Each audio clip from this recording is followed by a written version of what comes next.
question, Stacy. So that microphone on the table is what we need for them to be heard at the pulpit. So if we could get that taken care of. Thanks, Lance. Stacy's assistant. Yeah. Thanks, Stacy. Well, I gotta have a second job. I've seen that payroll schedule. Okay. We're ready to go. Thank you. That's the This is microphone. fine. Don't really watch us do that.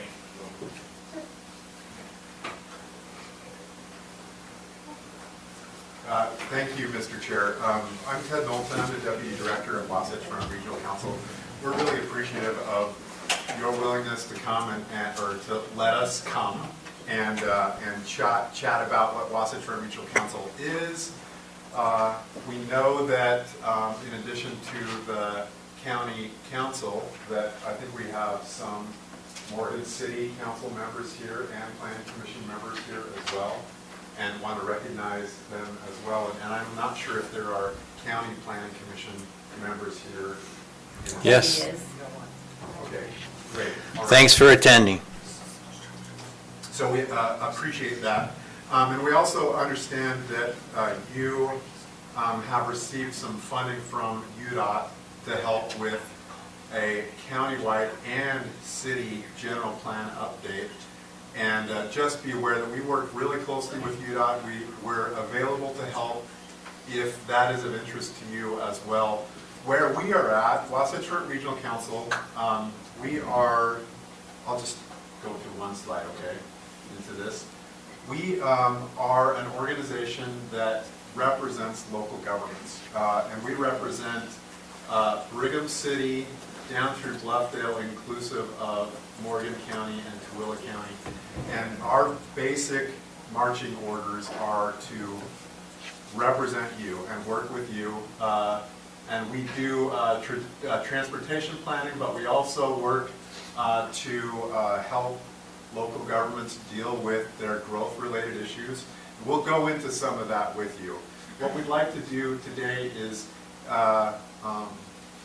lay out some considerations that you might think about together as you undertake your general planning process. We'd like to hear what your thoughts are, what your key issues are, and if it would be okay with you, share them with our council, and continue a dialogue that we have with Morgan County.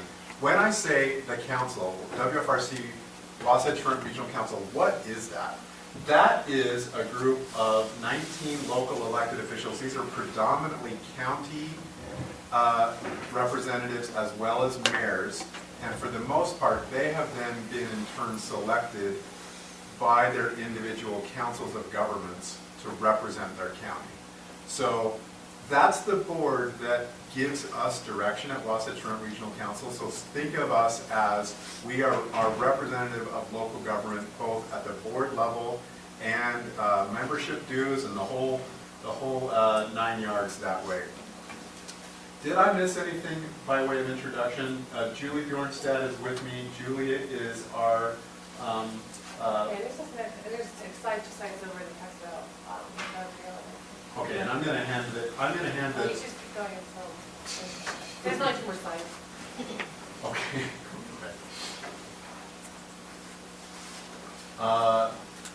And I'd love to have this be a conversation, and we're cognizant of your time.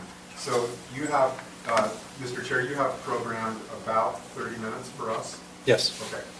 And we will be cognizant of your time. Just as a side note, I'm a planning commission chair in my community, which is North Salt Lake, and I am very aware of how much time and effort you guys put into your job. And quick note, I love to acknowledge that local elected officials and appointed officials are like the most selfless people, right? You're not in this for fame, and you're not in it to get rich, right? And you're in it because you love your communities, and I'm totally aware of that. Hopefully you don't think, well, what a drag I have to listen to this guy from North Salt Lake City But I'm cognizant of the fact that we're not experts at all in Morgan County, but we want to get to know the members that we serve. We want to hear from you, especially where you're at the front end of this interesting general plan update. So we do things, we have technical experts, we use models to help understand growth, we work with communities to implement their visions, we convene groups together. Those are some of the roles that we fill. More specifically, to just parse this out a little bit, Morgan County and Morgan City are active members of Wasatch Front Regional Council. We take it seriously that we serve you. You are also members of something called the Wasatch Front Economic Development District, which the short story there is it's a mechanism to help land some federal economic development dollars. And you are active in that. We also administer something called the Community Development Block Group and Community Investment Board programs for Morgan County.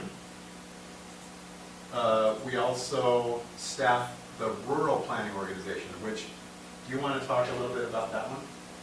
Yeah, so the point of the Rural Planning Organization is. Go ahead and just stand in front of the microphone, that way we'll have it on the record. It's actually the Morgan County, Ogden Valley, so it's the Huntsville area and Morgan County working together, since you have similar growth issues, and trying to project out what kind of transportation needs you'll need over the long term. So we produce a long-range transportation plan, but it's also a way of getting staff and elected officials together to talk about any issues that they might be facing on the transportation front.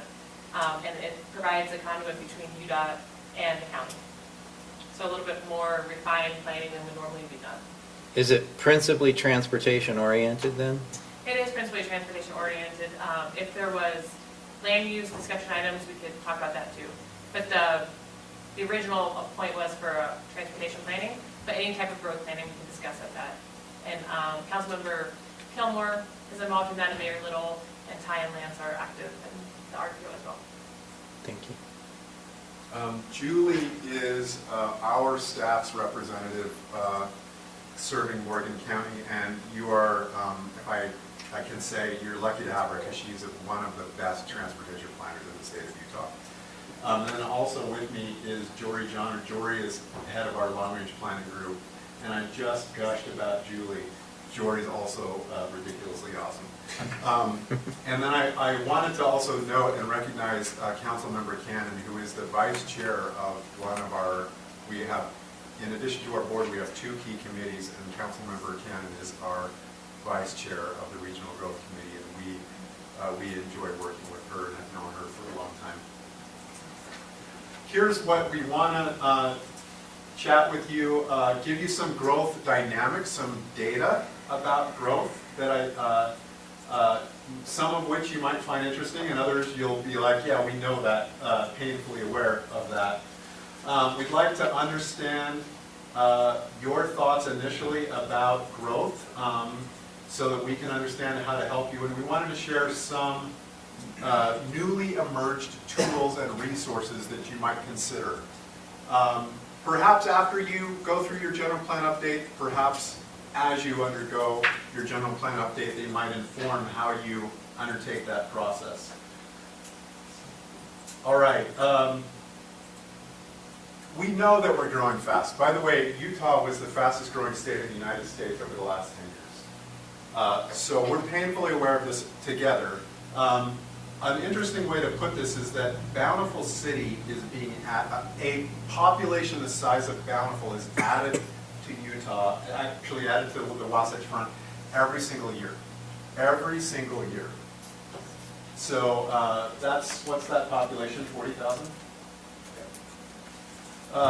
You're aware of this, that your county is one of the fastest growing counties in the entire nation. Now, percentage-wise, you know that. Your raw numbers are not massive, but your percentage change is pretty intense. Now, this is the official growth projection that the state of Utah assumes for Morgan County. Okay, so this informs transportation planning for UDOT, and it informs other planning as well, water planning, among other things. But government agencies in Utah use these projections formally here, I want to get your thoughts on this. So just look at the size of the bar, and then I'll break down the bar in just a minute. But today you've got 11, 12,000 people, something like that. The projection is that by 2050, you might approximately double that. What is your reaction to that? Does that seem high, low, or about right? By 2050? By 2050, so 30 more years, approximately doubling. We just said the rate it's going, it doesn't seem like it'll take that long. I think we're gonna make it. Seems like. Okay, so that seems either low or it's going to be sooner than that. One or the other, something like that. Thoughts up? No, I would think that's a conservative estimate. Right. That was our reaction as well. We absolutely think that, that could happen. But our general thinking is that's quite conservative and perhaps amazingly conservative. And there is a few reasons for that. And one that we wanted to share with you is that we anticipate that major pieces of vacant land, Weber County, Davis County, the major pieces of vacant land will be developed within about 20 years. That's a 30-year time horizon. As those pieces increasingly get developed, we think that development will tend to look to the next closest places. You're already experiencing that in Morgan County. We think that you haven't seen anything yet in terms of the growth demands. So I want to come back to that, but here's the story more specifically in terms of what's the kind of housing that might be in demand in Morgan County? What is the demographics that at least will be knocking on the door looking for housing? This is, again, the Gardner Policy Institute at the University of Utah. This is broken out by age segments that relate generally to the type of housing that is in demand. Green are first-time home buyers, 18 to 35. Yellow, young middle-ageders, like myself. Yeah, I'm still sneaking under that. 51 to 64, people that are making the most money of their lifetime. And then people that are downsizing and closer to the end of their life. This is today, this is the future, this is the real story, the story of what is the increment, what's the difference. Why do you care about this? Because this is saying, where do we think the growth by age grouping will occur in Morgan County? That relates to the type of housing that you will see people looking for. Make sense so far? So, this is 100% of that growth. Approximately a third of it is new home buyers, and approximately total, how would that be? Just over half are those two age groups I was maybe. Yeah, about half is the people that are downsizing or new home buyers, and about half is the more wealthy, middle-aged housing groups. Any surprises there? About half-half is roughly the story, to think about it. So when you're thinking about housing growth in Morgan City and Morgan County, a question for you, which you can answer hypothetically or you can literally answer if you want, is do you anticipate that about a half of the housing that you have available to be developed meets these needs and about half these needs? Does anybody want to comment on that, or do you have a sense of it? I would think on the basis of our current zoning, Yes. that we will have an undersupply for the 35 to 60 range. No, we could have, that range we could probably satisfy. The highest income earners wanting to get into a bigger home, nicer home, because our zoning in the county generally tends to be larger lot zoning. Right. Where we're going to be short is the community that's it looks lavender from here, light blue to lavender. Okay. And that population looks like it's more than tripling whereas the youth population, the younger children population, doesn't even double. So what that suggests to me is that we need to have housing that would accommodate that older segment. And we don't do a good job of accommodating that right now, from my perspective, at least in terms of new growth or new home starts, because our zoning would generally tend to require them to be larger lots. Gotcha, right. Those are questions that you can explore, obviously, as you do your general plan update. We could seek to try to give you that information. In other words, if you build out parcels that are vacant now, under which lots, what lot sizes would those units fall? And then you could make some decisions or look at some assumptions and figure out, well, how does that relate or not relate to anticipated demographics? It doesn't have to relate, but if it doesn't relate, then the question will be, those people will live somewhere else. And what are the positives and negatives? Maybe not having the kids very close is a comforting thought for some people, but for other people, you know, that's a question the other way. So I have a question on Yes, this go for it. that you're talking about now. You say like new home buyers and et cetera. Are you talking about single family homes, or are we talking about now that the trend is going more townhomes, Yeah. duplexes? Are you thinking, is that the 18 to 35 single family? Could be Or both, right? you're talking about, okay. I think they're moving out, right? I mean, that group, or they're getting out of college, getting married, starting a family, and so I think, So we're not talking just homes, we're talking about duplexes and townhomes and things like that. Right, and I don't know what your incomes are like. I don't know what the incomes of the people that you're planning for. I do know that your incomes have not grown as fast as your housing prices. That's absolutely true. And I know that your housing prices are approximately twice what they are in Davis and Weaver County. So there's a significant, and you know this, you're totally aware of this. But those are questions for you about, is that something you're comfortable with? Is that something you want to address? If you want to address that, how do you want to address that? These are hard questions, right?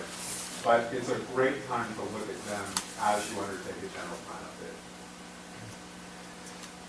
any other comments or questions? Well, just kind of going back to what I was saying before, I think we will be undersupplied, and the notion of being undersupplied in that aging community is that people who have lived here for a substantial period of time, decades, won't have housing that they can transition into and stay here.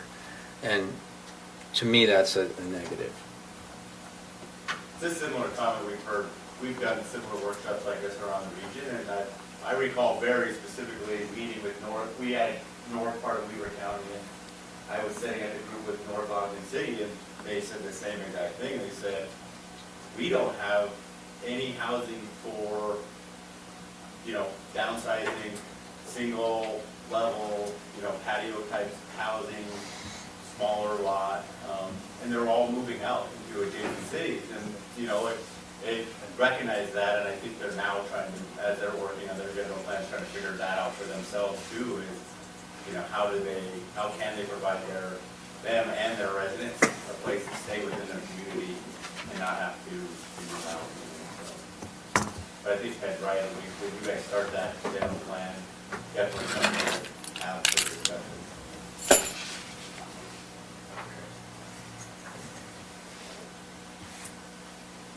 We can send you this information. All of that information is absolutely available on the Gardner Policy Institute, but they don't slice it and dice it that way. So we're trying to correlate their stuff in ways that make it clear what are the housing implications.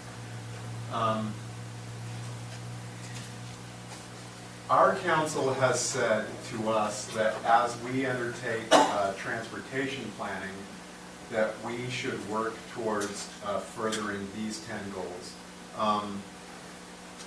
Goal development is a great place to start, obviously a general plan. What are the things that you want to achieve? And maybe even prioritize those things. And then as you look at different development decisions, growth decisions, no growth decisions, open space decisions, transportation, then you can ask yourself, does it further our goals or not? And sometimes that can really help you make tough decisions through a general plan process. We also relate our work to UDOT's goals. These are their new goals: good health, mobility, strong economy, connected communities. This is more informational. And I don't want to spend a lot of time on this because we really want to hear what some of your thoughts are. Our council has directed us to work towards these 4 key strategies, provide choices so that people can commute the way they want to commute, work with communities to support different housing options, again, to meet wants and needs.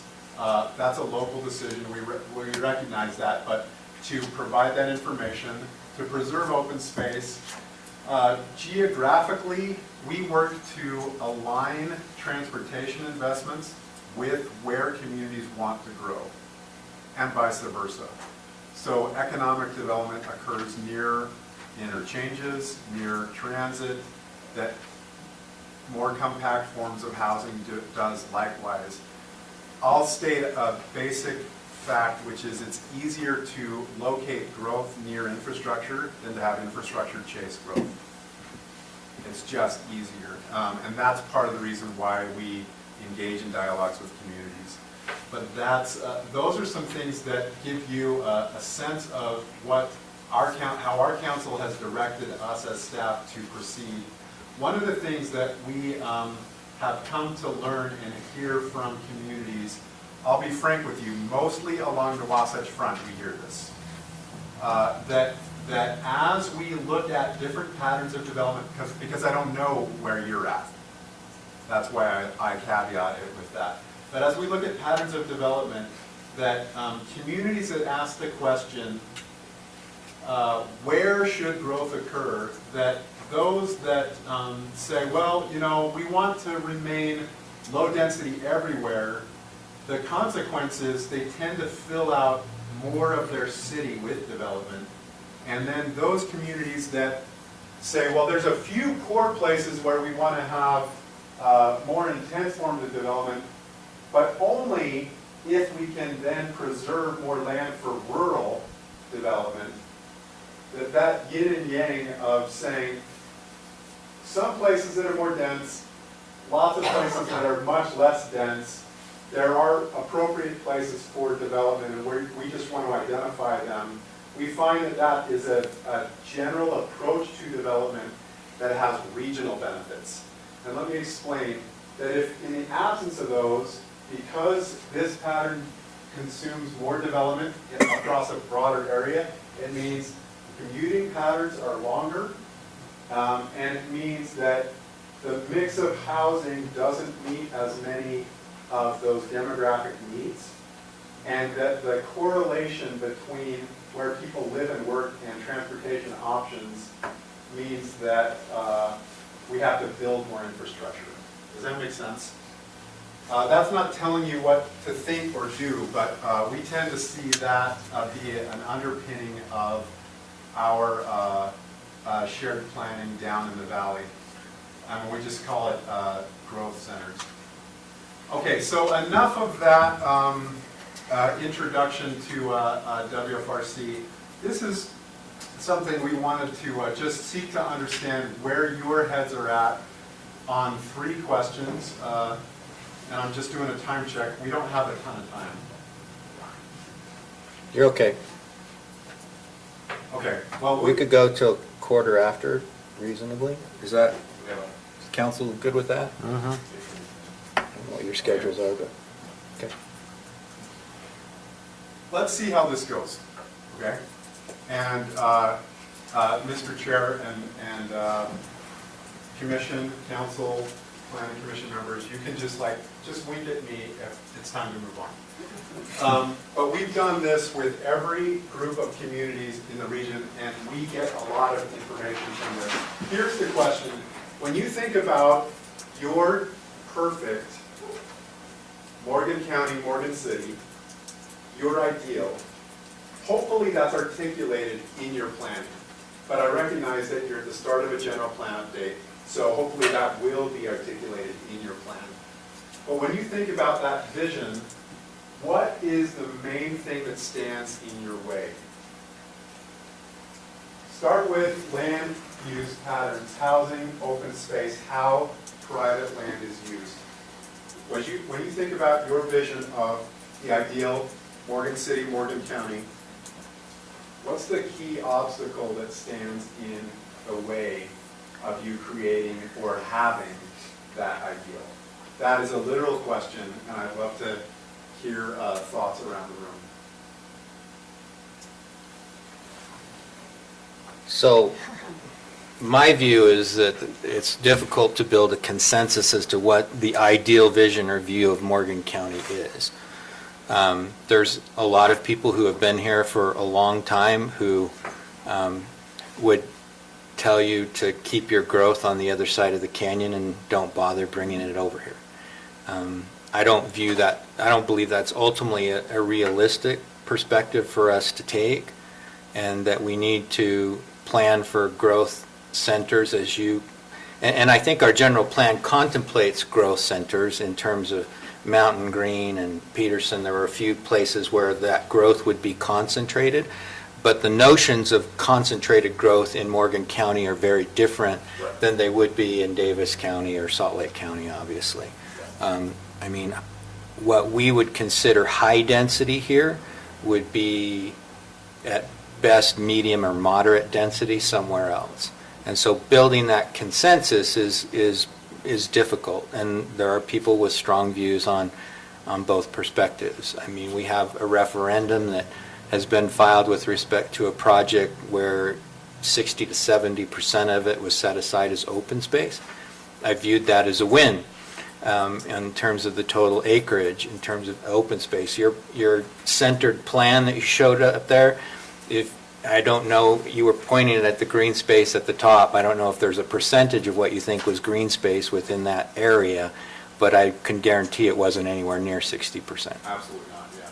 So we have pushbacks even on relatively simple changes to allow the density that's allowed within our community to be fully utilized. Simple proposals that just don't go anywhere. Does that resonate around the room, or other thoughts on this question? I've heard that before. I've heard that before about Morgan County, which is that there's not an agreed upon vision, which makes implementing a vision really hard when you're not on the same page.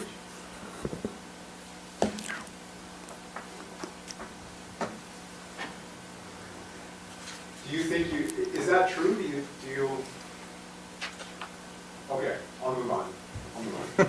Well- You get into proverbial winkage. I mean, I've heard people claim that a vast majority would go one way or the other. I've always am highly suspect of vast majorities unless we've actually moved it. And I don't know which way. I live in the Mountain Green area. I think the residents in my area are more open to some growth. I don't think anybody in the county wants to see the entire thing built out and swamped up, by all kinds of growth and development. But I would say that end of the county is probably a little more open to growth, but not universally at that end of the county. There are people there who say, don't develop in my view shed. And so, sorry, I didn't mean to interrupt you, Tina. Well, I hate to input, because you guys get to hear my input on every committee I sit on at WFRC, so you already know my thoughts on this. But I am interested in what the rest of the room is thinking, because my view has always been you cannot stop it, so you might as well get out in front of it and plan for it and plan accordingly. But overwhelmingly, the time I've spent in the county, economic development is a huge issue. And as our taxes continue to increase based on, and I don't see the school district in the room, but overwhelmingly when you're growing residentially, that is creating a strain on your school system, and those taxes are going to continue to rise. There gets to be a point, and I've tracked it for all of you who haven't seen the numbers, come to me, I'll give them to you, where as that is prohibitive to a business coming in because of the 100% taxation on commercial values. So we either get out in front of this and fix it. That's where I see a consensus. If you're building for economic development and being able to lower those taxes and make it possible for that burden to go other places, people can understand that discussion. What that looks like and how you implement it is where we lose ground, because that means you're going to have to allow it somewhere. And how you design that and how you get out in front of it and create those centers that will work for a business that moves there so that they can be successful is part of the challenge in this. And I think it's an education of the process, what it looks like, and how your economy actually works is where we're losing this in the discussion. People don't like to pay the higher property taxes, but they're worried they're losing their way of life. Those are both valuable positions. How do you marry those two so that everyone is happy with the outcome is where we're losing in this discussion. I think we all want the same outcome. It's what it looks like and how to get through that process that makes everyone nervous, but that's... You know, I think that, you know, even in a city, which is not very big, and centrally located, we still have people that don't want a development in their backyard. I'm gonna miss the view of the mountains, et cetera. And so, you know, we still have those challenges, and you know, we've been working on our general plan to update to start to do some more developments where we can, you know, have our higher density and to accommodate those that want to live out in the county. And our borders of the city turns into rural residential so that, you know, we can meet with the county's kind of thing. But, you know, we have a hard time with building, you know, a lower, you know, a product that people can afford. They still can't live and work in the same community, and that's always it's been a big problem, is to have people live and work here. She's talking big problem. People can't sustain commercial businesses in Morgan County, Morgan City. You know. But to add to that, to live and work in your same community, we have great opportunities right now with ride systems, with Traverse Travels, with the growth that's coming. We don't have a place for them to expand. They're both looking for employees right now, but they don't have a place that they can put a larger building for those people to work in. We're in this circular problem of how do we address that, where do we put it, that I think solves that part of the problem. These are all good problems to have. It's a lot worse to be in a community that's not growing or losing residents, but these are still real I just want to put a couple struggles. of what the planning commissioner was saying. Yeah, only about a third of people in Morgan County who are in the workforce are staying within Morgan County, and 2/3 are leaving. About a third go to Beaver County, and then the other third are either going somewhere else, Salt Lake County, Davis County. A couple people are like telecommuting outside the state. But that's your point, that only about a third stay in. It's the travel time of almost half an hour to get to work. And what that is causing, so this is housing and transportation costs, which is a measure, usually we talk about housing, or just talk about affordability, but if you include transportation costs, it's a more holistic way to look at it. So these are based on census block groups, which is why they're so large in Morgan County, but you can see from here that there's not a place in Morgan that we have, the general rule of thumb is you spend 30% of your income on housing, and you should be spending about 15% of your income on transportation, or about 45% total, if you want to consider it affordable. And within the entire county, we're looking at 52 to 57% of one's income is being spent on housing and transportation. This is old data too. I'll just put it this way because it's true, it's a lot worse now. So part of that is from housing, and part of that is from transportation. Transportation costs in the county are quite high. And one of the issues with that is, do we have a mix of housing that can kind of have some of age in place? And part of that is, there's not a lot of businesses in the county, most of them are in Morgan City. So anyone from Mountain Green is having to travel generally outside of the county to go to grocery stores or get, Union Hardware. So if every one of your trips is out at the county, then you can see why you use Warren gas. So some of this can be vary your housing types, put more businesses within Morgan County so you can stay local, invest more in connectivity and active transportation so people can walk and bike some of those trips. And then, of course, looking at van pools and how people would bike. But your point is valid in both affordability and also in traffic from the city. And I know the county's had issues with commercial, where we have space available, commercial. Investors don't want to come in because they can't. They're really worried that they're not going to make it. So, that's a big problem. Mount Green is so close to the Wasatch Front.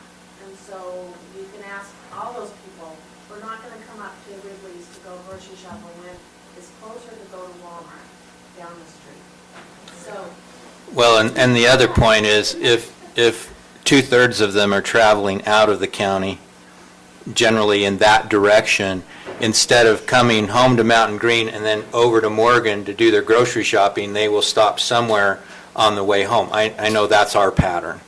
And, I mean, there are some people that live in Mountain Green that if they don't have kids in the high school, and now the middle school's out of that equation as well, their occasion to come to Morgan is incredibly rare.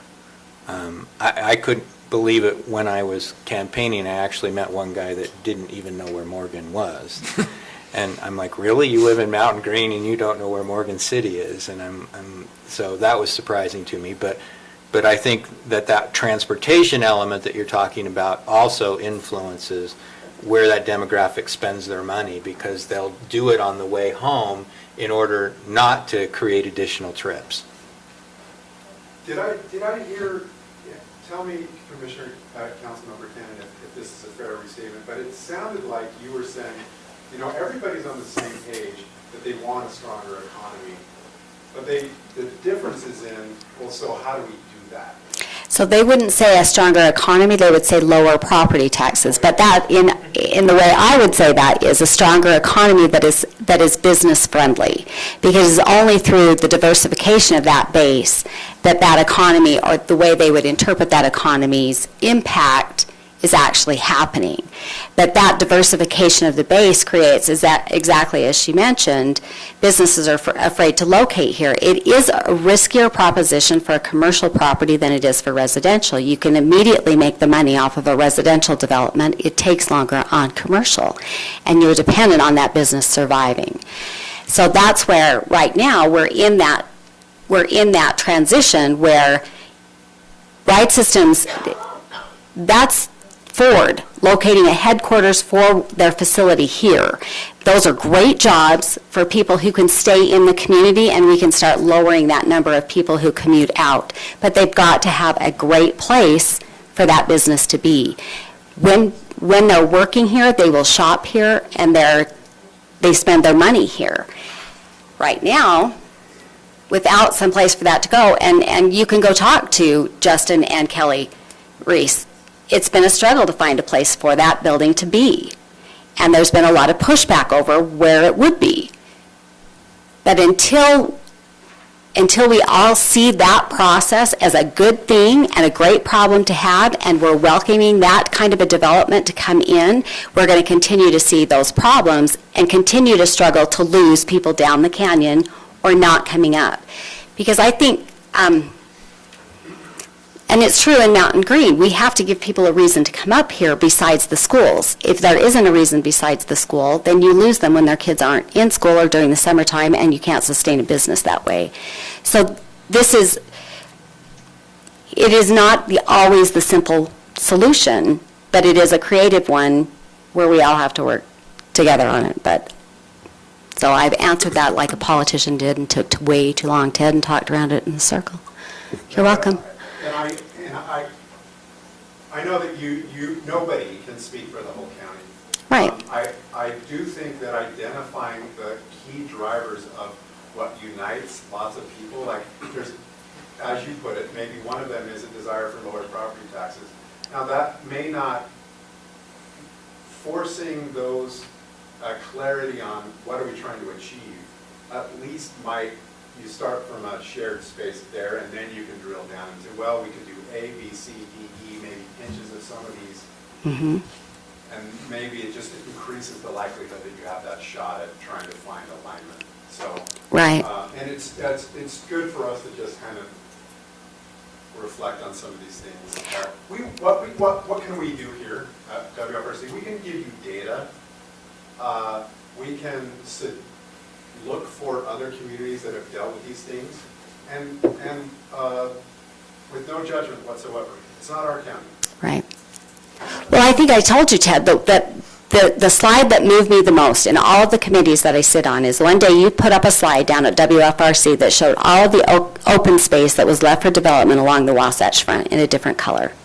And I saw that slide, and everybody in the room's talking about, well, no wonder the prices are going up. And what went through my head was, oh my gosh, they're coming.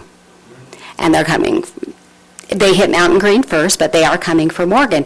When you know what that is, you realize that you get out in front of this because it's going to hit you next. But understanding what's coming and how to plan for it, and how to maintain a standard of living and a way of life that people treasure is the real part of the conversation. Because that growth coming doesn't have to destroy the old, but it will absolutely destroy the old if you don't get out and plan for it, because you will have the very problems that we have to deal with on WFRC over traffic count, over gridlock, over all of those things happen with poor planning. And I think that's the part of the conversation that we need to have and it does take bravery to have that kind of conversation. We're not going to make everybody happy,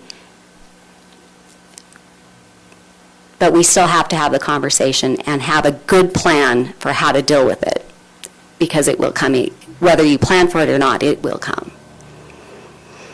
So you talked about doing a lot of data, and you have, and maybe you can just bring that up sometime, is data on like mixed use, how, because the city is really looking at doing mixed use more to entice people to invest in building and building, because now we already know that housing portion is going to be successful, but then they're still scared about the commercial portion, because we're looking at maybe doing housing with commercial to help people to know that they can at least get some of their money back because they can rent it, even though they might not get people in their commercial portion.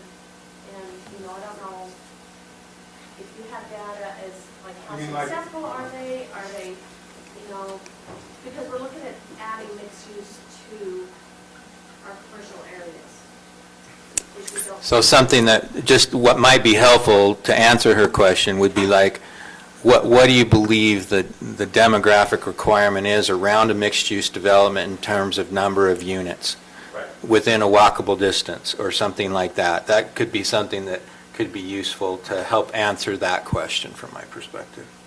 I'd have a similar question for Mountain Greens Town Center.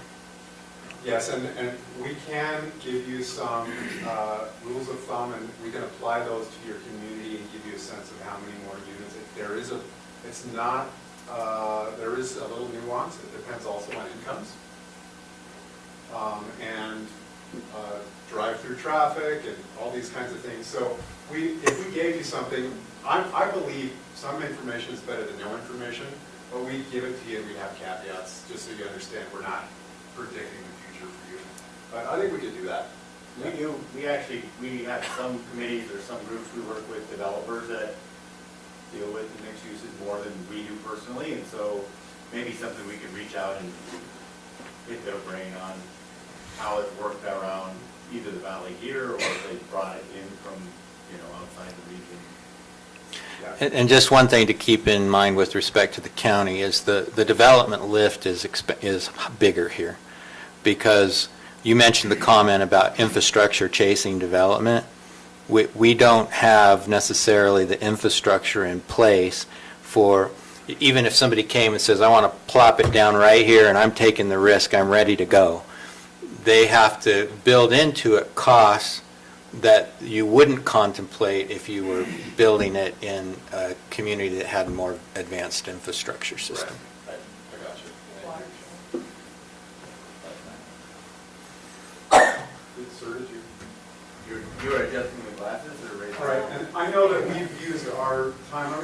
look to Julie to see if you have anything you want to add before we wrap up. No, but just as you guys are developing your general plans, we have information also about park access. This is something you want to consider, especially in the city or in Mountain Green, making sure that people can get to parks. And then we have information, I know the county has connectivity ordinance already in place. I don't believe the city does, but just thinking about walkability and any kind of future congestion that might be coming up. We can come back later, give information to Lance and Ty about street connectivity. We have information about where is more connected. Clearly, Morgan is more connected than Russell's County. And it's not necessary to have your entire county be super gridded, but those places where you're expecting a lot of traffic, a lot of people walking and biking, where there's commercial, some of the benefits of connectivity. So there's two more things to think about how you're doing your general plan. But Can I just add, one basic way to think about connectivity is when you build a road, is it a road that is serving to help people get to where they want to go? Or is it only serving access for a very small number of homes? And so it's kind of thinking about how do we maximize the roads that we do build. yeah, It's their own that's going to go over connection to CW Land. I know we're out of time, but Yeah.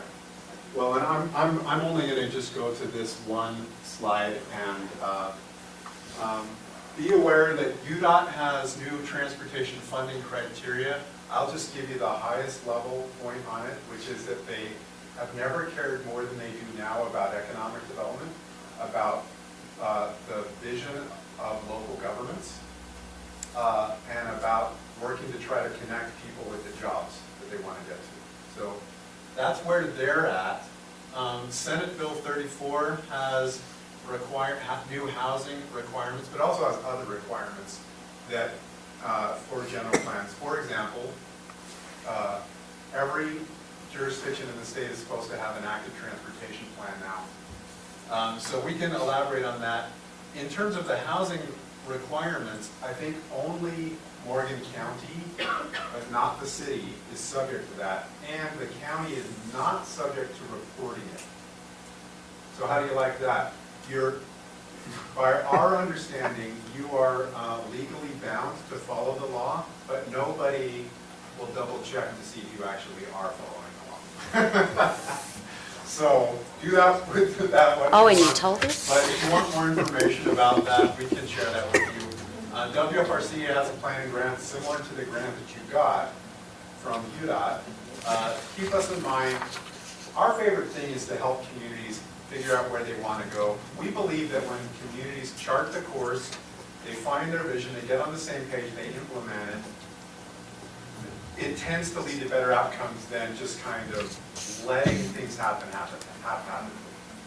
That's our MO. And there's newly authorized funding tools. One of them is, it's like a redevelopment authority kind of, or a CDA, but you can capture the increment of development and use it to pay for infrastructure. We can give you more details on that. But I tried to go through that super brief in respect for the time that we've already taken advantage of. So that's everything from our team for today, and we appreciate the opportunity to visit with you and the county council, as well as the Morgan City Council and the planning commissioners here. Go planning commissioners. So back to you. Thank you very much. We appreciate the information and your willingness to work with us in the future. So Thank you. we're grateful. And thank you, city representatives, for being here. I just wanted to, in advance of our regular meeting, so you three will be the group that are here in the room. Okay, You'll this need lady's to ticking me off. vote to elect a chair pro tem to conduct the meeting, because I don't think I should try to do that by telephone. Mike's on the phone. I'm going to try to participate by phone. And then just a couple of items that I wanted to review quickly on our agenda. So number one, Our audit this year is going to be subject to oversight by the state auditor, and they have approved the contract that we have with HBME. That's what they asked. And I'm planning on, I have signed a copy of that and left it for Stacy. As I understand it, the council approved a multi-year deal with HBME to be our auditor, so this is just the audit letter for engagement this year for our 2019 audit. So I just wanted to let you know that I was executing it. You have copies of it. I don't think it requires a separate approval. Item number 2 is a request for the audit committee to prepare corrective action plan for the 2018 audit. The reason it says that it was an August response, that should have been submitted in August of 2019, and we have not submitted it.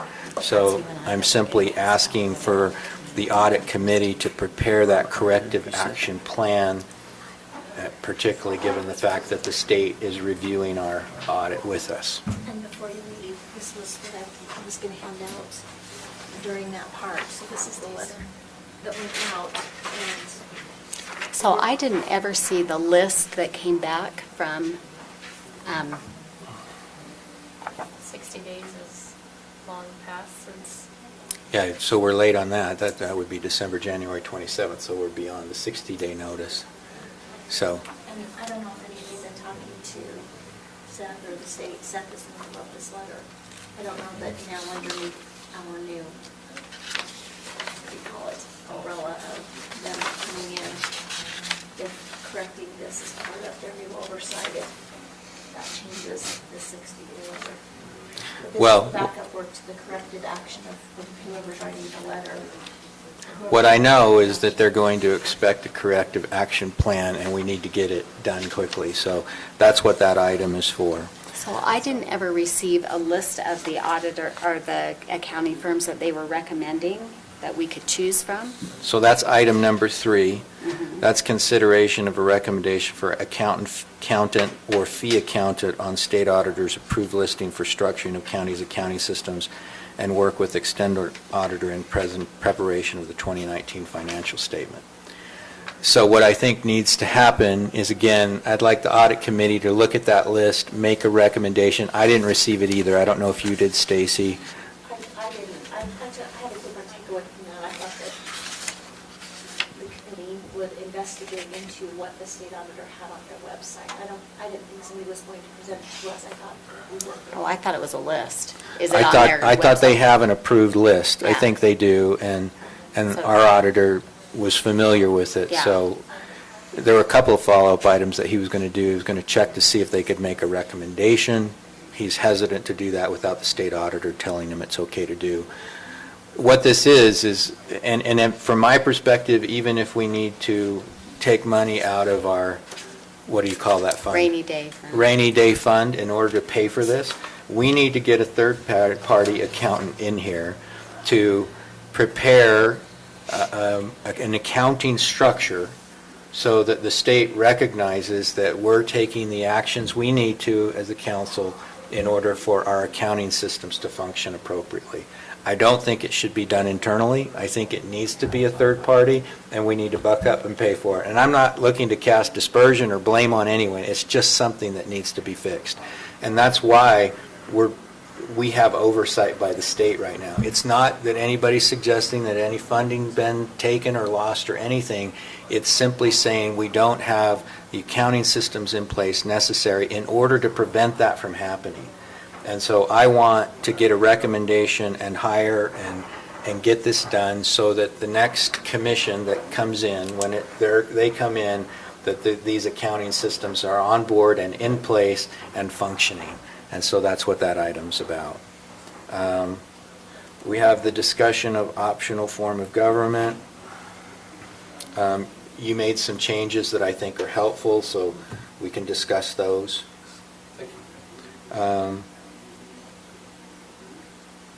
The USU Morgan County agreement, that appeared to be very similar to what we approved last year. The fencing ordinance, Lance will present on that. I personally like the changes that were made. I'm probably still not a yay vote on that, just because of the allocation of responsibility in my mind. The hangar spot, Joe can be here and present on. The Hope Squad, I thought that was being deleted. It is, so you've got the agenda that I left on your desk. Oh, sorry, I'm looking for my working copy, I'm sorry. The minute approval, I gave a few minor tweaks to Stacy. And then Minute approval. the Minute minutes, I approval. gave you some minor comments the other day. And then the Clear Creek development, let me just advise you as to what's gone on with that. I put that on the agenda because I didn't want to hold them up. But after looking at the material and discussing it with Jan, that appears from my perspective to be an appeal of a January 23rd letter that Lance wrote to them. I think it was January 23rd. It's right in there, it's in the packet. And so I wrote them an email saying, I think you're in the wrong forum. It's not within our purview to hear an appeal of an administrative decision by our planning director. Told them that there was an appeal process pursuant to which it would be sent to the hearing officer designated by the county. I got a response to that email. I'm happy to forward that correspondence to anybody who wants to read through it. I responded to that email, told him, I think that he was under the impression, Mr. Pitcher was under the impression that an appeal would be handled and reviewed by the planning department. They simply receive it and then pass it along to the hearing officer. And so I think that's the direction that needs to take.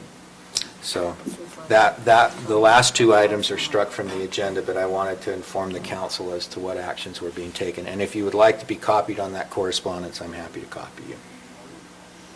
Okay. Good, thank you. Robert, did they send a response? My understanding is Roland responded to this letter, did they? And I haven't ever seen that response. He responded to this letter? I don't think so. So- I haven't seen a response either, if he did. No, the one that you got addressed to Roland that came after that spelled out why? The letter that indicated, so the letter that we got indicating that the state auditor wanted to oversee our audit this year, Roland did contact them and say, I don't understand what is it that is causing the reason for this audit. And they sent some information, some complaints from prior years and so forth as a justification for that. I'm willing to share that with the council if you'd like to see it. I'm not going to dispute with the state auditor their ability to oversee our audit. And so I'm not, if you want to look at Is what that a those reasons were. public document? I guess that's my question. Is that a public document that's posted on their website? Because if it is, then we probably... I don't think that they posted it. I mean, there may be an ability for somebody to do a grandma request with respect to each No, of the items that they they post did. all of that correspondence. They've got everyone that's gone back and forth is out there. Well, again, I'm happy to pass along what they sent to me to the members of the council, if you'd like to see it.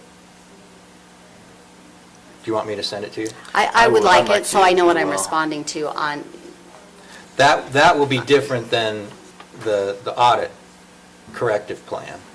correct, but it will be the It goes back Yeah. a number of years in our history, in the county's history, and, you know, it is what it is, and like I said, I don't want to cast aspersion or blame, I just want to get something done so that it's fixed, so that the next group of commissioners that come in here don't have to deal with lingering accounting issues within the county. And it needs to be done by a third party from my perspective because it needs to be independent. I think the auditor will insist on it. So with that, I'm going to suggest do you want a few-minute break? And then I think the first order of business, well, maybe Is we Mike could still at on? least agree who the chair pro tem is going to be. Arrow? I'll do it. Okay? Just bear with a sore throat, but I'll do it. All right, so I'll take that as a motion. Yeah. Second. Okay. Motion by Member Swan and second by Member Cannon. All in thank you, Sarah, favor? because he told me no earlier. I'm- Hi. Aye. Hi. We'll take a 2-minute break. Okay. All right. And I apologize for having to leave, but I've got to catch my plane or I will miss my other job tomorrow. You fly to warmer places. Phoenix. South warmer.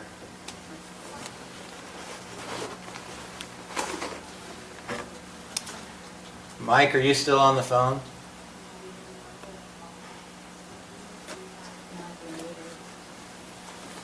Mike? Ah, there you Okay, go. thank you.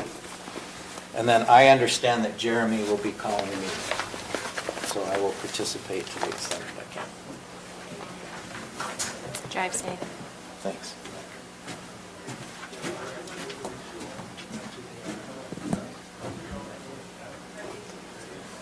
Well, this should be quicker than normal. So we can set a record. Yeah.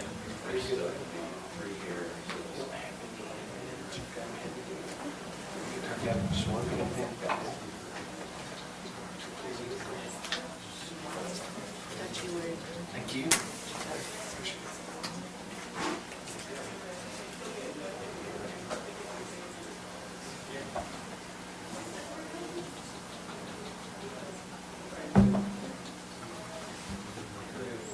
I could have nominated you, Tina. That's I have no okay. objection No, to I it. tried to get him to do it, and he said, no, I have a sore throat, and he gave me all sorts of reasons, and then you nominated I just him, knew and I he didn't said, wanna do okay. it. So I went, Charles just likes to give me a hard time. But I figured since he was vice chair for so long. I figured, that's what I figured. I hate to get myself. You make me the pro tem, I'm calling the meeting. I'll second. I'll Exactly. second. Aye.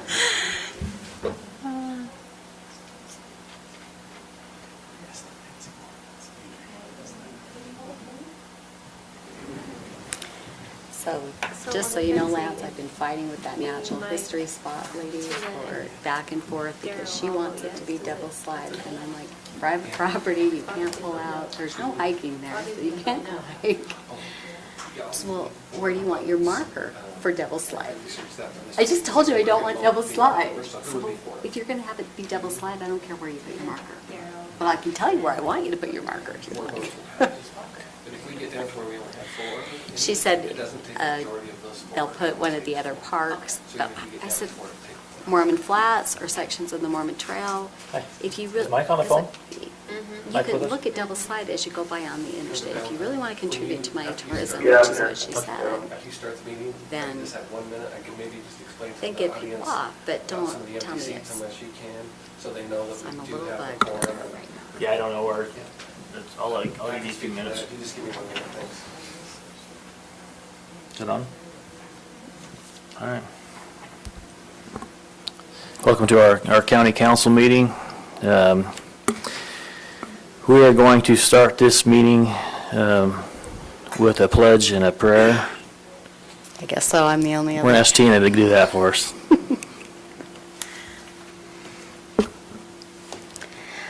Our Father in heaven, as we come before thee this evening, we're grateful for the opportunity we have to meet together and to discuss the needs and desires of our community.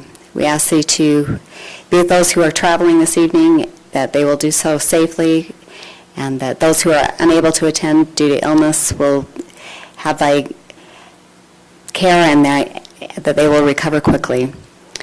We say these things, Father, thanking thee for the many blessings which we have in the name of our Savior, Jesus Christ. Amen.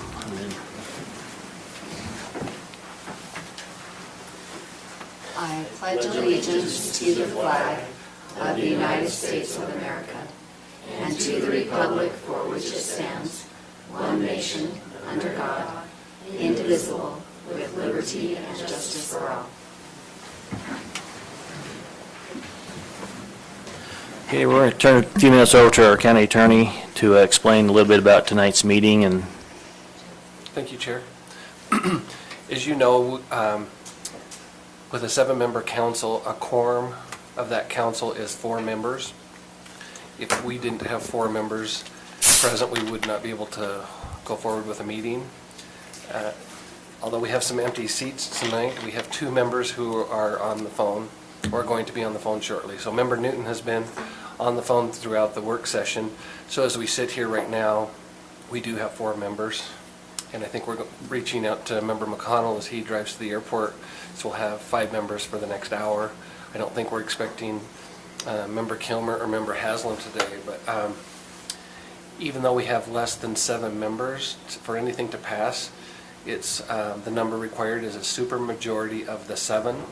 So it's, you always have to have 4 votes to pass something, even if there's only 4 of you here, just so you know. So if we get down to 4 of us and there's a vote and it's 3-4, then it wouldn't pass.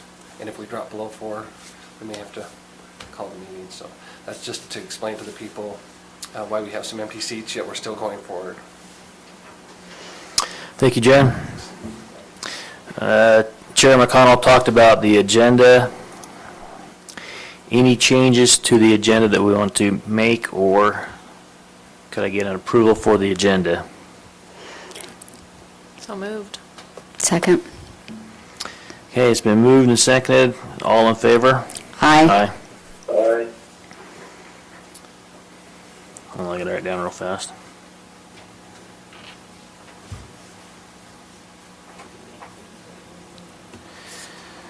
Looks like Mike, Tina, and Sarah are gonna make a lot of the motions tonight. Any conflicts of interest with any agenda item tonight?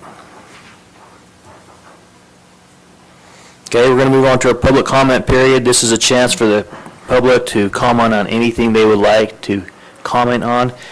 We've asked you keep your comments to 3 minutes, and the floor is now open for the public comments.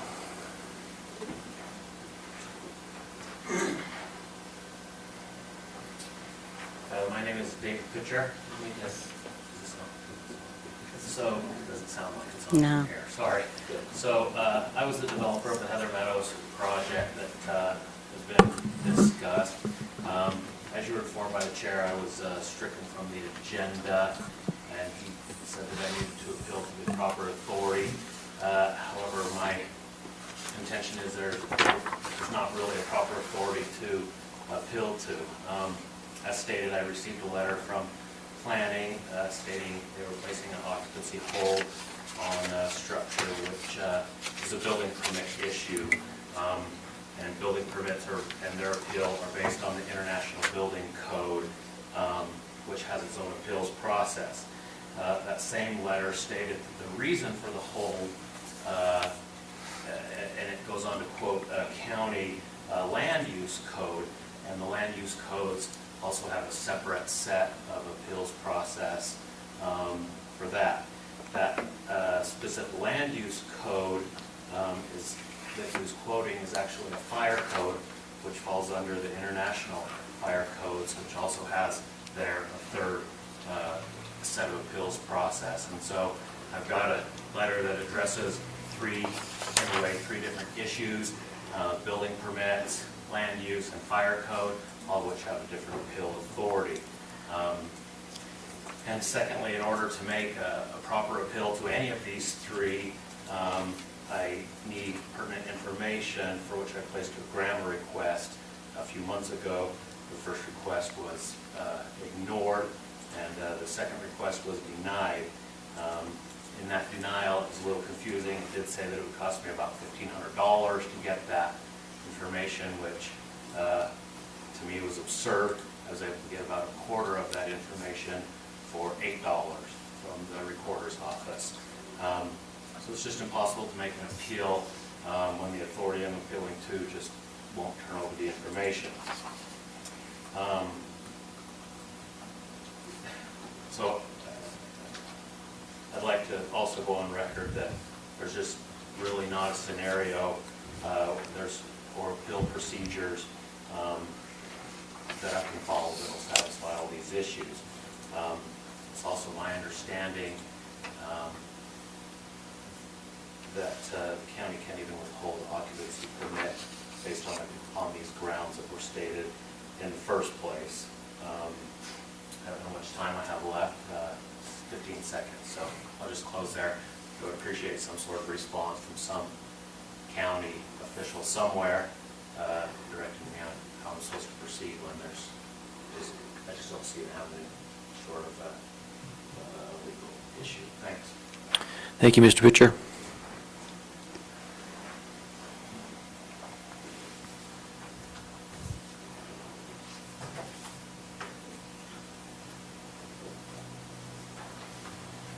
Okay, 3 minutes to make an emotional appeal here to all of you.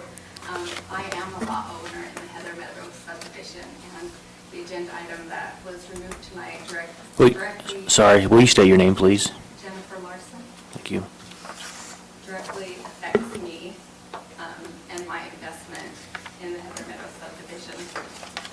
I have lived in Mountain Green for 20 years, and I've looked for that perfect lot to buy, and I was thrilled to find it available at the time that I was looking to purchase it. And we're excited to move forward. However, we haven't been able to due to many back and forth issues over fire protection. And I would like to upfront just request from this council that the developer be heard and that we would be able to reinstate that agenda item on a future county council meeting so that we can discuss the issues.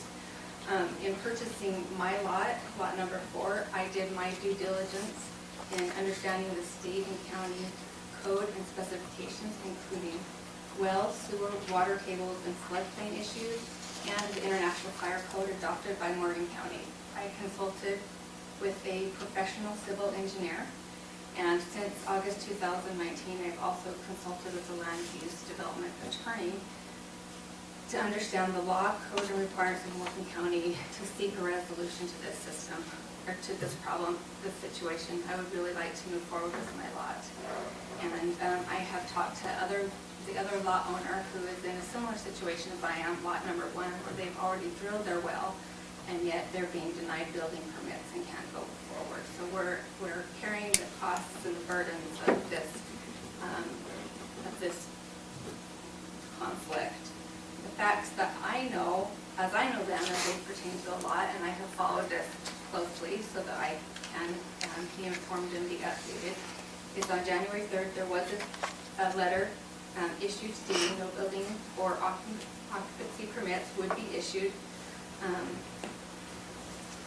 on this subdivision, which had been reported, that had been occupancy permits already granted and well drilled.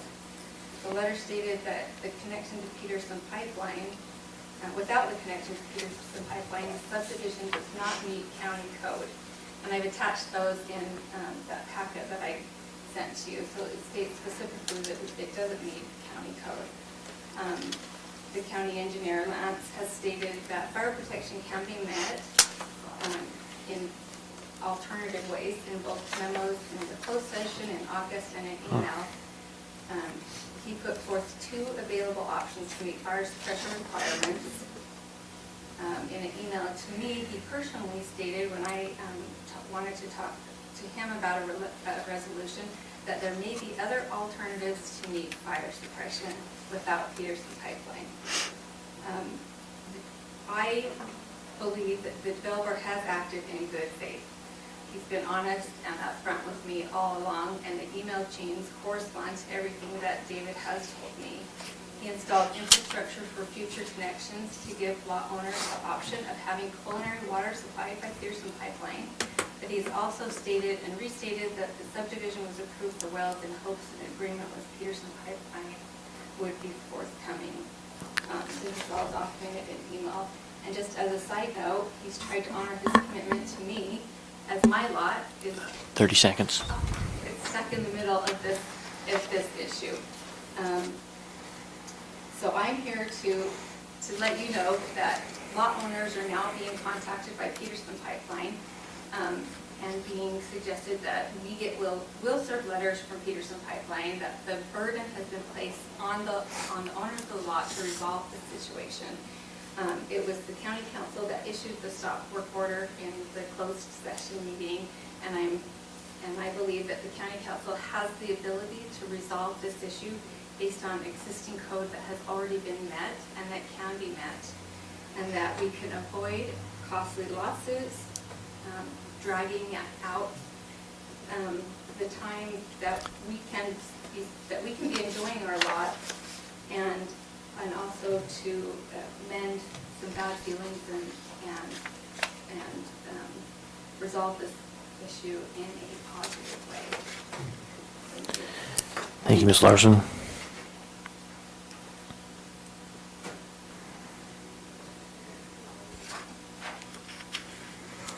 Any other public comments? Motion to go out of public comment period? So moved. Second? Oh, second, sorry. It's been moved to go out of public comment period. All in favor? Aye. Aye.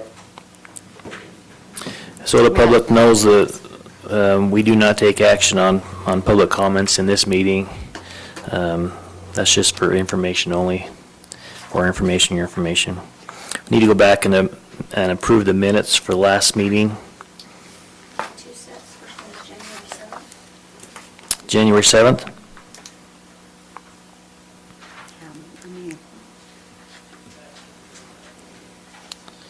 7th. Chair McConnell said he made a few edits on that one. And those were incorporated, right? He gave them to me yesterday, and they're just spelling changes. Nothing substantial, just a spelling correction.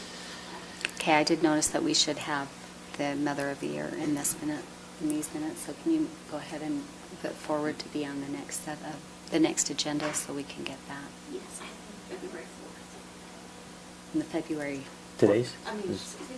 Yeah. 21st. 21st, right?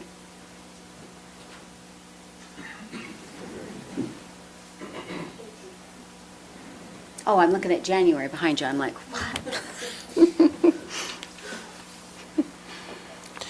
Hey, assistant, go change the calendar. Okay, so we can, I'll accept a motion to approve the minutes of the January 7th meeting with the corrections made. So moved? Second. Hold on just a second. Okay? Daryl, can you hear me? Yep. Yeah. I just had one note, and maybe you talked about this already and I didn't hear it, but on page 2 where it talks about declaring conflicts of interest, there's 2 items there, and I think they probably ought to be separated, because one says the council signed the 2020 conflict of interest disclosure form, and then it says that there were no conflicts of interest declared. But, I mean, I know there were conflicts of interest on some of those forms. That kind of makes it sound like those forms didn't have anything on them. Yeah. So I don't know if we need to just separate that. There were no conflicts of interest for that particular meeting declared, but there were some declared on those forms. Does that make sense? Yes.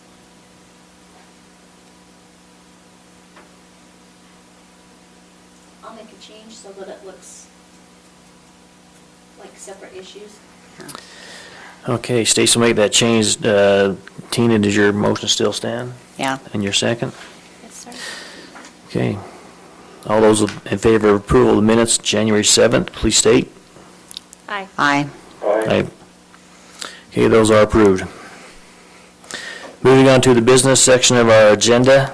So there's another set of minutes, the Oh. 21st are also on here. There's one item that I was looking at in this. Mike, did you have any changes on the 21st? I did not. So that, I was just making note that we should have the Mother of the Year discussion on our next agenda item, or our next agenda for the 18th, based on these minutes. Should have been tonight. Okay, what was the correction?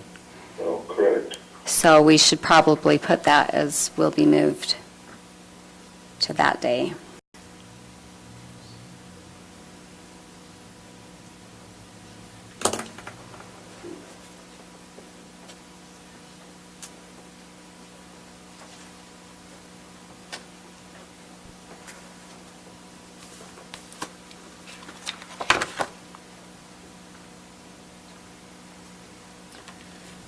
Okay, did you get that, Stacy? Okay, we have some edits to the January 15th meeting. 21st. Sorry. So Chair, I would make a 21st motion that meeting. we approve the minutes for the meeting on January 21st as amended. Second that?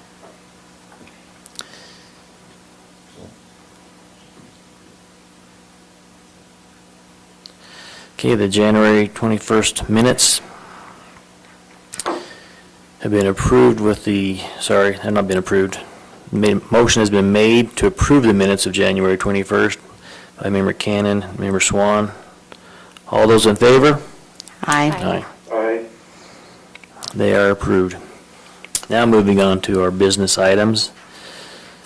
First item on our business tonight is our council discussion and decision on the state auditor's approval of HBME contract for the 2019 audit services and the county's execution of the same. There's no discussion on the item. Chair, I'd make the motion to approve the HBME contract for 2019 audit services and the county's execution of the same. I'll second that.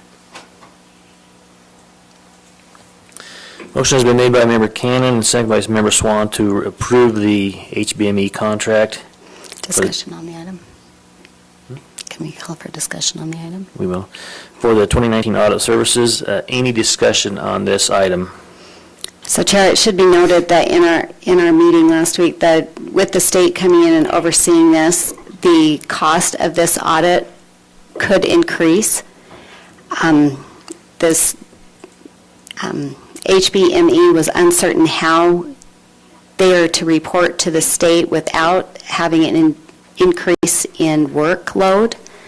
With that oversight, although the state is assuring them and us that that will not cause an increase, but for the sake of the discussion, we should note that I don't know how that happens, because it is an increase in their work and their The processes. state has assured the county there should be no increase. They've assured, well, I haven't heard it from the state, but they did assure the auditing firm that there wouldn't be, and that's a little hard to do. We don't know how he's supposed to do that without it causing an increase. But I don't know that we have a choice in this matter, but it is good to note going forward through a budget season that will be already very tight on several items now, that this is entirely possible. Am I explaining that right, Mike? You were in that meeting. Yeah, that's exactly what he said, is that the state said this shouldn't cost more. The external auditor, of course, we pay hourly. So if he spends more time on the phone with the state, reporting any findings or his discussions with the county, he will bill us for those hours, which is justified, he should do that. But we don't know exactly what it will cost. Yeah.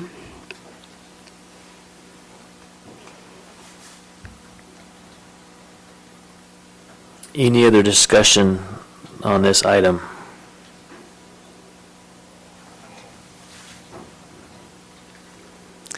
Okay, a motion has been made to approve HBME contract for 2019 audit services.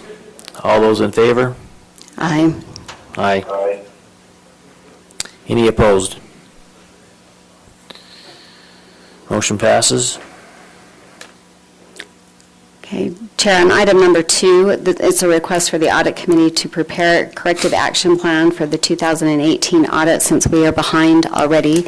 I know it's been difficult for us all to meet with other jobs, but there is specific wording that should be used in our response. I would request that wording be drafted by the external auditor with what that process should look like, and that wording then go back to the 2 departments that finding affects, which is the Planning Commission and then the clerk's office, for their buy-in on that wording, so that we are all clear on what that means, and then it come back to the council on our next meeting agenda. And then, well, we're short of time, but we're already past our 60 days. We do need, it will not matter if we do a corrective action plan that doesn't get approved by the departments that it impacts. So the only way I see this happening is if it's worded, approved by those departments, and then we make a motion as the audit committee to further that on to the council, and then that needs to come back for a full public vote on it, Jan, to fit the process, or can that be done as an administrative item outside of this meeting? Sorry to say, I haven't been copied on these items, so we would have to ask the state auditor that rule. I've not followed this process, sorry. So I would think that this would typically be an administrative item. So once the audit committee made its recommendation, but I don't know, if open meetings, if it has to come back on to the next meeting, then it's as a report back from the committee on the wording and then approval of the letter in an open public meeting, we can do that.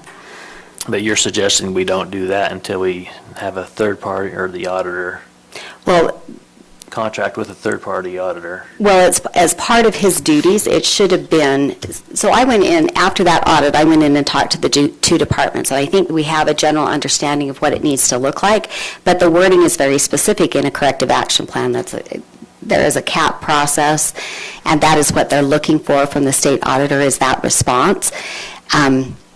It needs to come from the council, but if the external auditor is going to be auditing on us anyway for 2019, that we just need their, in our discussion, and correct me if I'm wrong, Mike, I think I would recommend that we go back to him on a buy-off of the wording to get it right, what exactly this looks like, and then buy off on the two departments, and then it come back to the council in the next 2 weeks, because there is a process we're trying to address.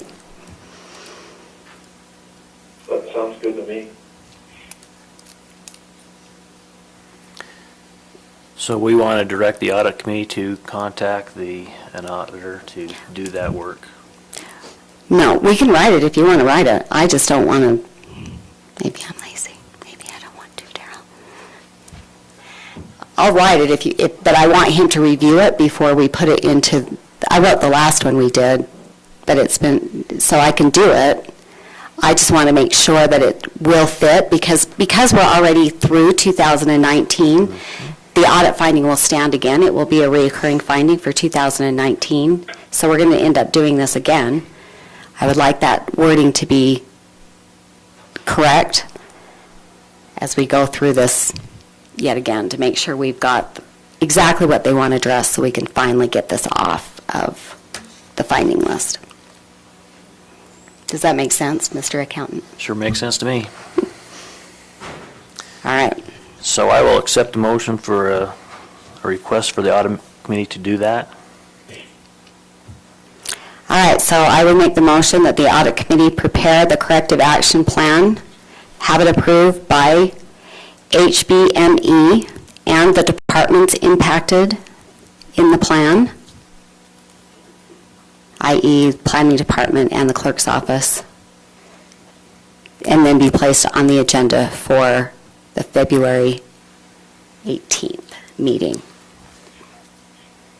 I'll second that.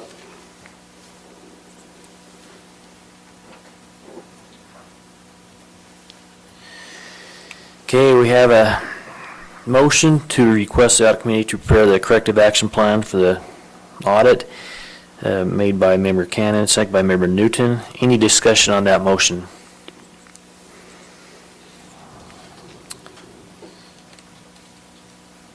So Tina, you will Yeah, I'll prepare lead that? it. Yeah, I'll lead it. Okay, no further discussion on the motion, so all those in favor? Aye. Aye. Aye. Aye. Motion passes.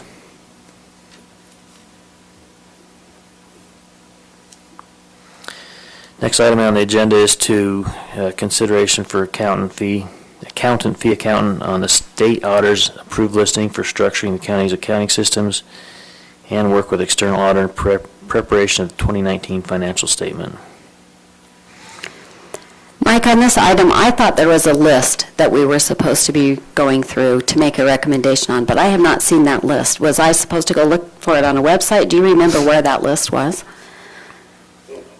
I don't know where that list was. They said they had a list for us, but I don't know where it is.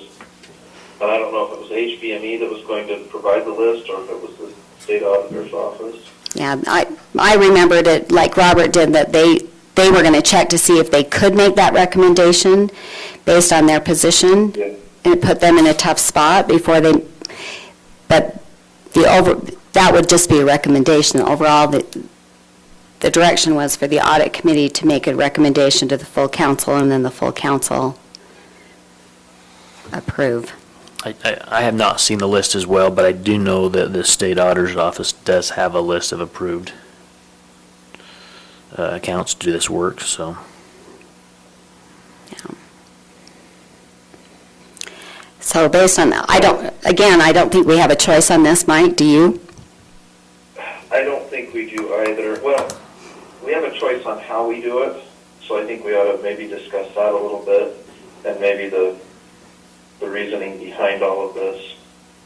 Basically, in our discussion, was it last week or the week before? Last week. With HBME, with the auditor, we talked about our current accounting firm that we outsource our financial statements to, and the fact that we're not receiving that information as we should be. In fact, we went through the contract that we have with them, and it doesn't appear that they're meeting much of the requirements of that contract. So the discussion was, okay, how do we get back on track so that this is getting done and being reported to not just the council, but I mean our clerk, our treasurer, because they're not receiving these reports and financial statements from the audit, or excuse me, from the accounting firm either. And there's a couple of ways we can go about this. We can hire an internal accountant to handle this. We can hire a fee accountant to handle this.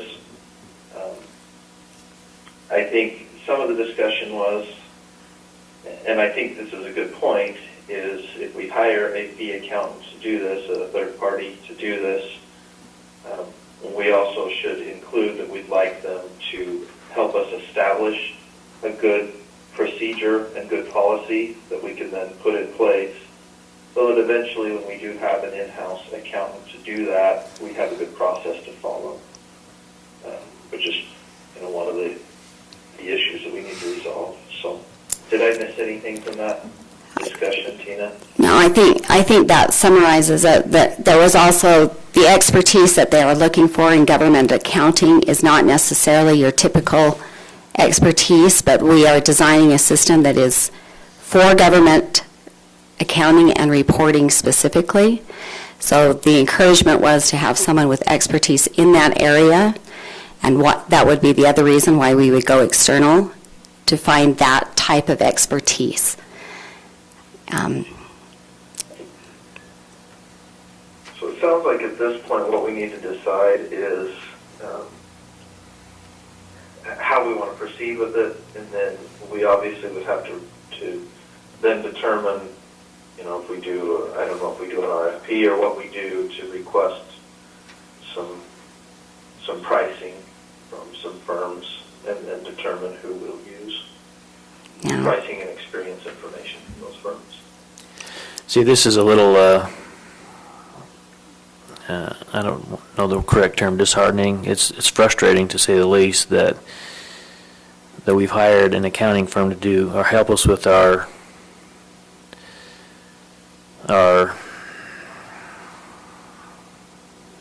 financial statements. We've hired auditors to look over those, and now we're going to hire another accounting firm to do that work again. Well, and that was the concern that was expressed that day, is when you're hiring, and that is part of the contract, when you're hiring Ulrich and Associates and asking them to turn over their work papers for the auditor to audit, those are not proprietary. Those are the property of the county because they are our work papers. So when we hire them to do that work, those work papers then become Morgan County's work papers, and they are part of the audit. So that was the concern expressed, and it's valid. If we are paying someone to create those, to put those financials together, then the work papers associated with them are part of the proprietary system. But our contract with Ulrich and Associates is not that specific. It should be. Anyone we use going forward should definitely spell that out so that we are entitled to and not having to create it twice.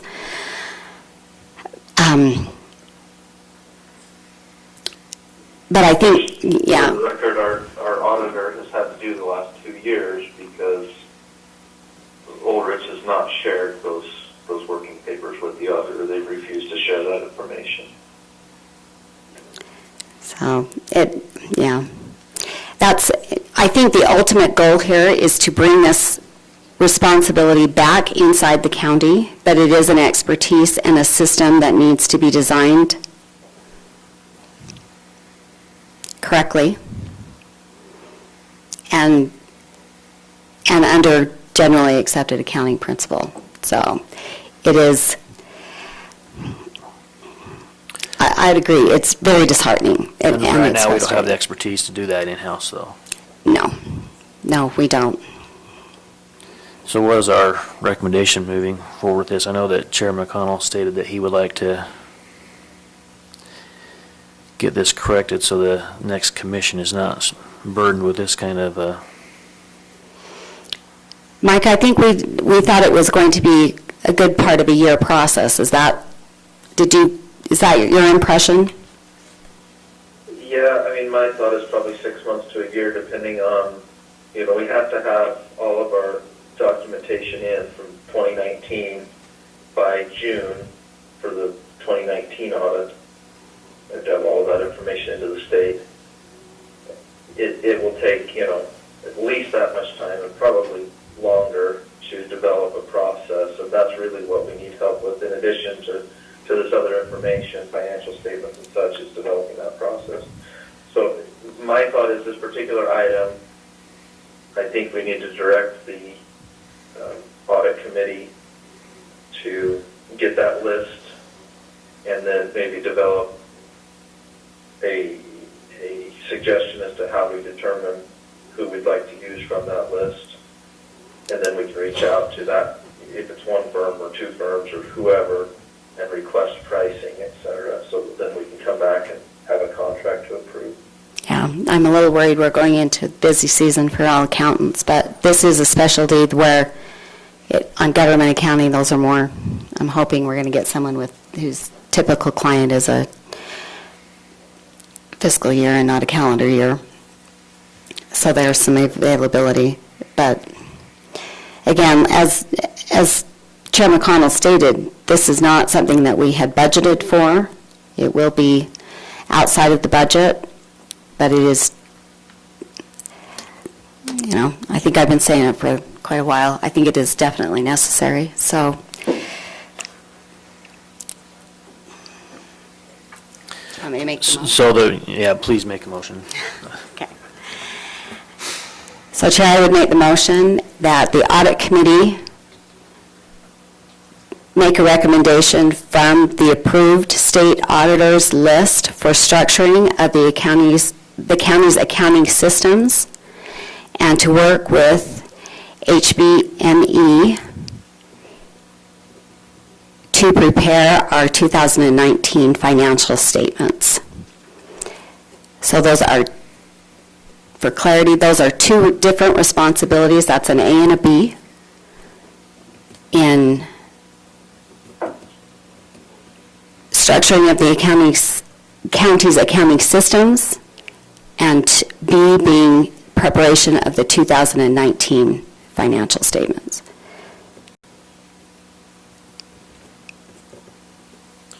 Second. Thank you. Okay, we have a motion by Member Cannon, a second by Member Swan, to direct the audit committee to approve, get a list from the state auditors and get an approved accounting firm. B, to work with the HBME to prepare 2019 financial statements. So that would be that firm would do those two, A and B. Okay. So it's the same firm that can do both of those And that firm comes from the approved from state that auditors list. approved list. Okay. Mike, did I get it right? You were, Yes, that sounds correct. all right. Stacy, did you get all that? Kind of what was actually Yeah, so split it into A and B, but basically but from that approved list. Okay. All in favor of that motion? Aye. I'm Aye. sorry, any more discussion on that, sorry? Any more discussion on that motion? No. Okay, all those in favor? Aye. Aye. Aye. Motion passes. A lot of work for the audit committee. Mhm.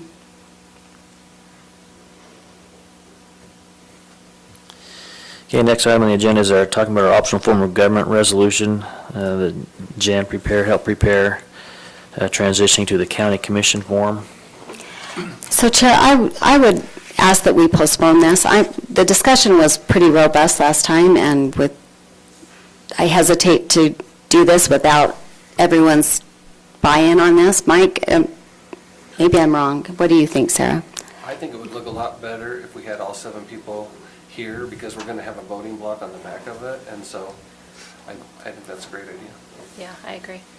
And it's not time sensitive anyway. Yeah.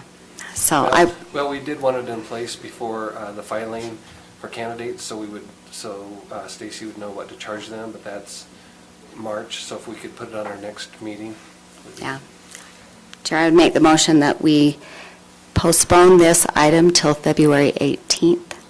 Can I get a second?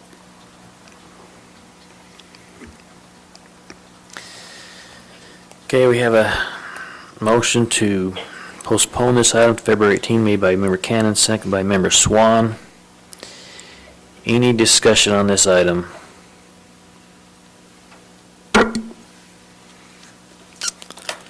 Okay, all those in favor? Aye. Aye. Aye. Motion passes to the February 18th meeting. I don't see Amanda here, is Anybody from the USU Extension here tonight? Did you review the contract, Jan? Is it our standard? I reviewed it, it is our standard, I guess, if you're okay with the terms and with the number amount, because I don't know if that's the right number amount, 120-some thousand. If you're Did okay they with increase that- it? I think we just took your budget that was. The budget that was approved? If you're okay with that number, the contract is our normal contract that we have with them. I've got it's a $128,222. Does that sound right to you, Stacy, on what was? I didn't even check, I'm sorry. What if I did this? If I make the motion to approve the 2020 annual cooperative agreement between USU and Morgan County with the budget amount approved in the budget process? Perfect. I'll second that.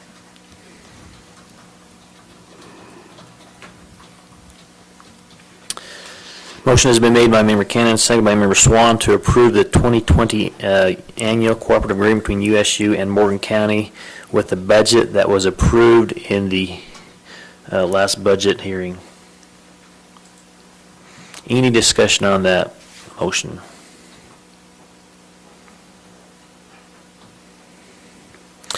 If not, we'll ask for a vote. All those in favor? Aye. Aye. Aye. Motion passes. Next item is our fencing ordinance. We'll let Lance take this over. Okay, good evening. I think we've had several discussions on this. Fence in, fence out, and we miss 3 people, really? And we've How many? hired everybody out, but I think we've got a better product through the process. I really do. Basically, the planning commission had drafted an ordinance, it had come to council for discussion, went back to planning commission, back to council for discussion.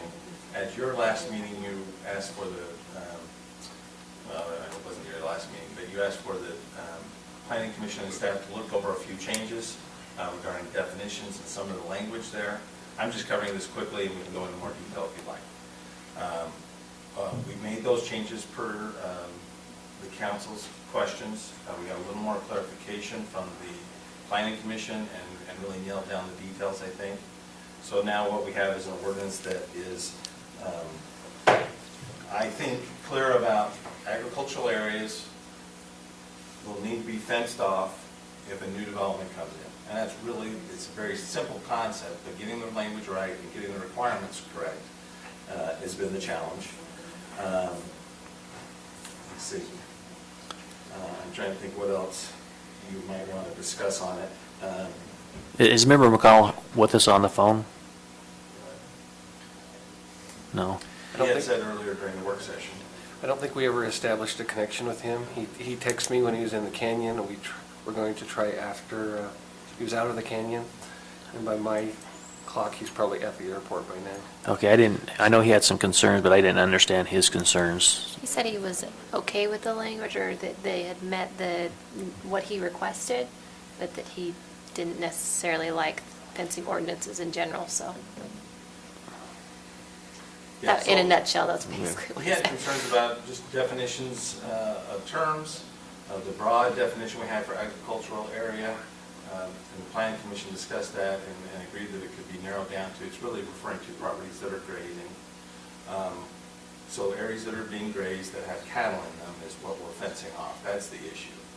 If it's a field that, some part of the year has cattle on it, then that needs to be fenced, and that would meet the definition of agricultural area.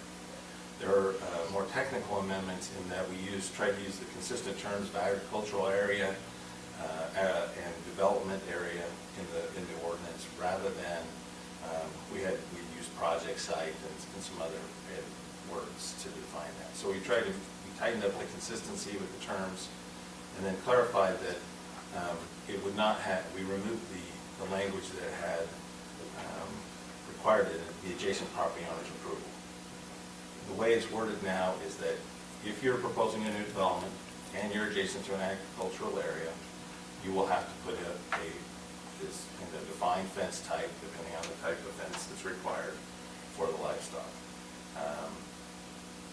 And that's the simple concept that we're trying to get at, so that we can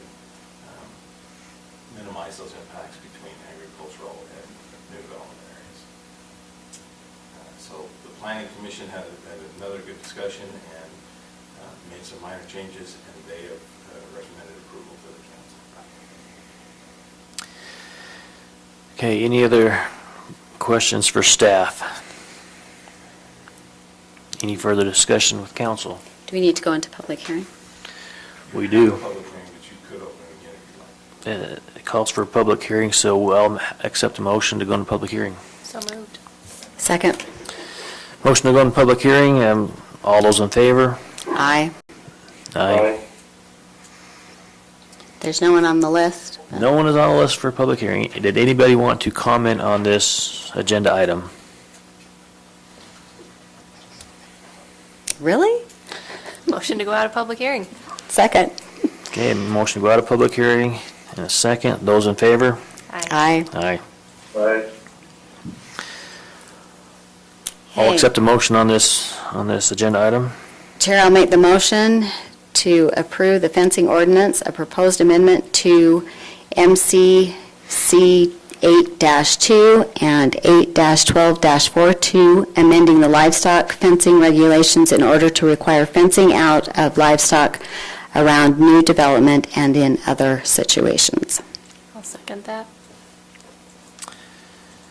Thank you. Okay, we have a motion on the agenda item by Member Cannon, second by Member Swan, to approve MCC 8-2 and 8-12-42, amending the livestock fencing regulations in order to require fencing out of livestock around new development and in other situations. Any discussion on that agenda, or on that motion? Seeing none, all in favor? Aye. Aye. Aye. Any opposed? Motion passes.